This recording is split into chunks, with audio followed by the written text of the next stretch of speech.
श्यामा की जली हुई लाश जब उसके पिता के घर पहुंची तो बड़ी भीड़ लग गई। इतनी भीड़ तो उसकी शादी में विदाई के समय भी नहीं लगी थी। श्यामा की बहनों की हालत अजीब थी क्योंकि वे कुंवारी थीं। श्यामा की माँ लगातार रोए जा रही थी।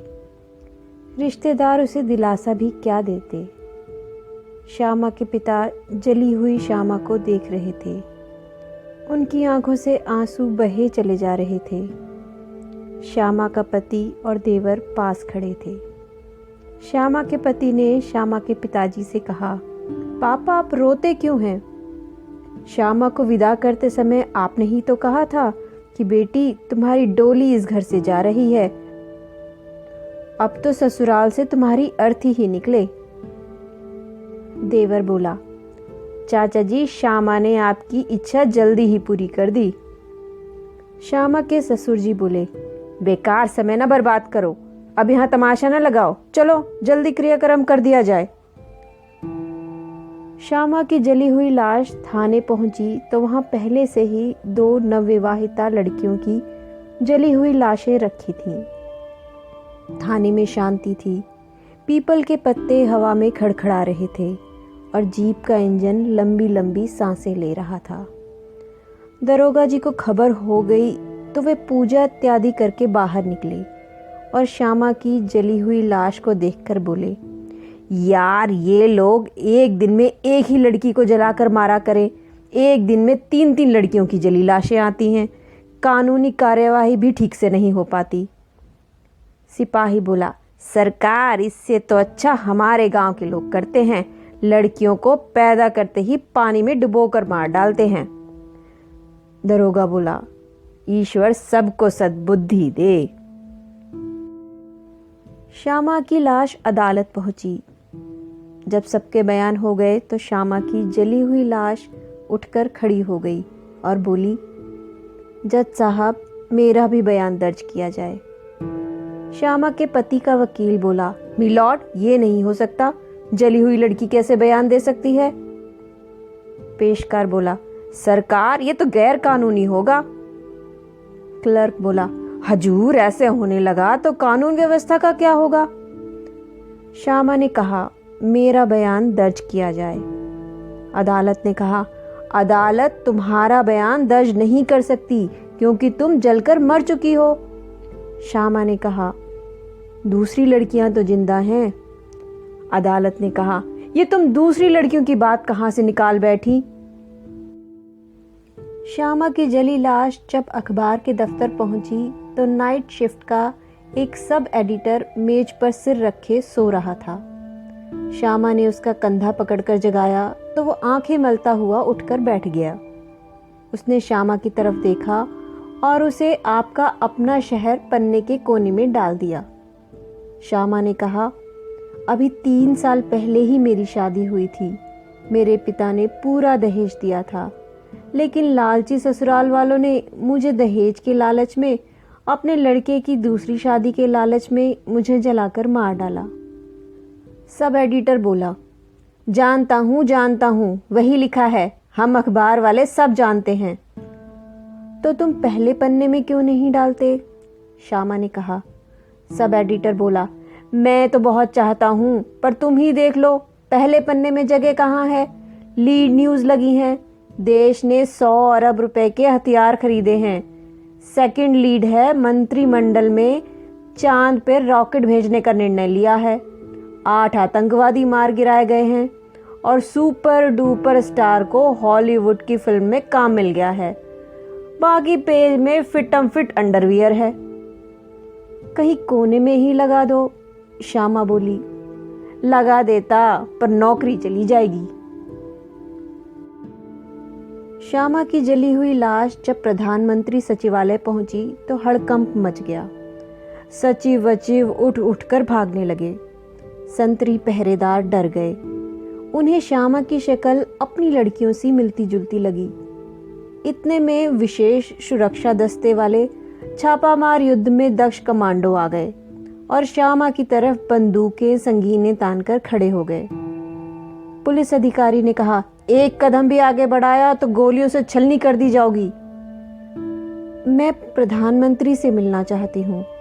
प्रधानमंत्री क्या करेंगे? ये पुलिस केस है। पुलिस क्या करेगी?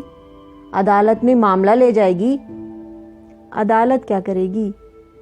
वही जो मुझसे पहले जलाई गई लड़कियों के हत्यारों के साथ किया। मैं तो प्रधानमंत्री से मिलकर ही रहूंगी। श्यामा की जली लाश आगे बढ़ी और अधिक हड़कंप मच गया।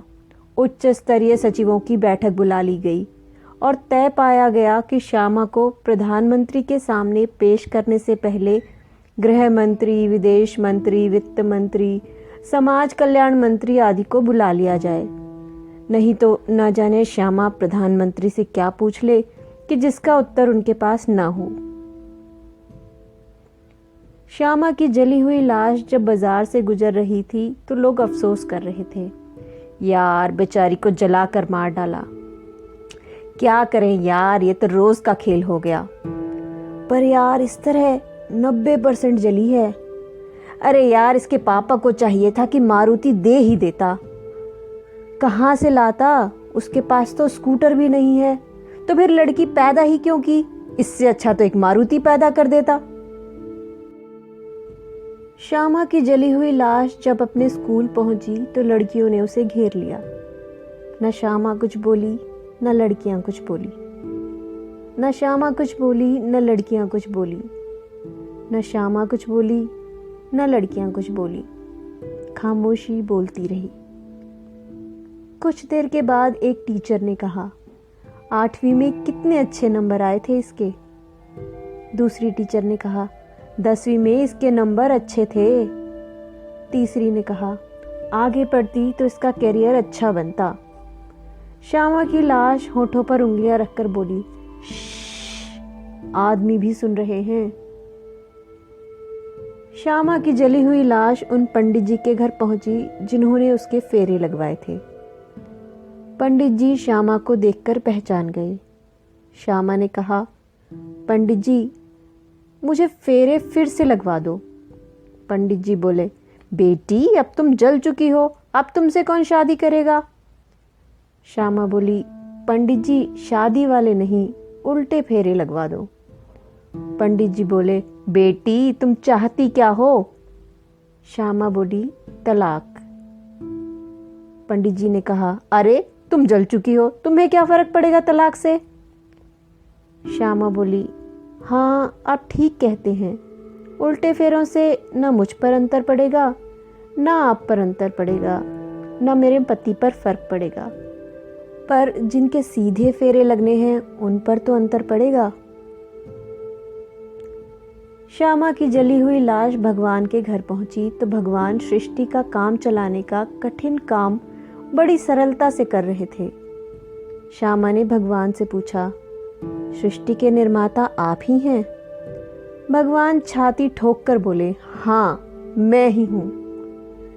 संसार के सारे काम आपकी इच्छा से होते हैं? हाँ मेरी इच्छा से होते हैं। मुझे आपकी इच्छा से ही जलाकर मार डाला गया था? हाँ मेरी इच्छा से ही जलाकर मार डाला गया था। मेरे पति के लिए आपने ऐसी इच्छा क्यों नहीं की थी? पति परमेश्वर होते हैं, वे जलते नहीं केवल जलाते हैं। श्यामा की जली लाश मानव अधिकार समिति वाले के पास पहुंची तो वे सब उठकर खड़े हो गए। उन्होंने कहा, यह जघन्य अपराध है। हमने इस तरह के 20,000 मामलों का पता लगाकर मुकदमे दायर किए हैं, लेकिन आम तौर पर अपराधी बच निकलते हैं। लोगों में लोभ और लालच बहुत बढ़ गया है। धन के लिए वे कुछ भी कर सकते हैं, ये सब जानते हैं। श्यामा बोली, इसीलिए मैं खामोश हूं। सदस्यों ने कहा, बोलो श्यामा बोलो, जब तक तुम नहीं बोलोगी हमारी आवाज कोई नहीं सुनेगा। बस इतनी ही थी कहानी श्यामा की और उसकी जली लाश की, जिसे लिखा था श्री असगर वजाहत ने। उम्मीद है ये कहानी आपको भी कुछ सोचने पर मजबूर कर गई होगी। फिर मिलेंगे ऐसी ही किसी रचना के साथ। नमस्कार।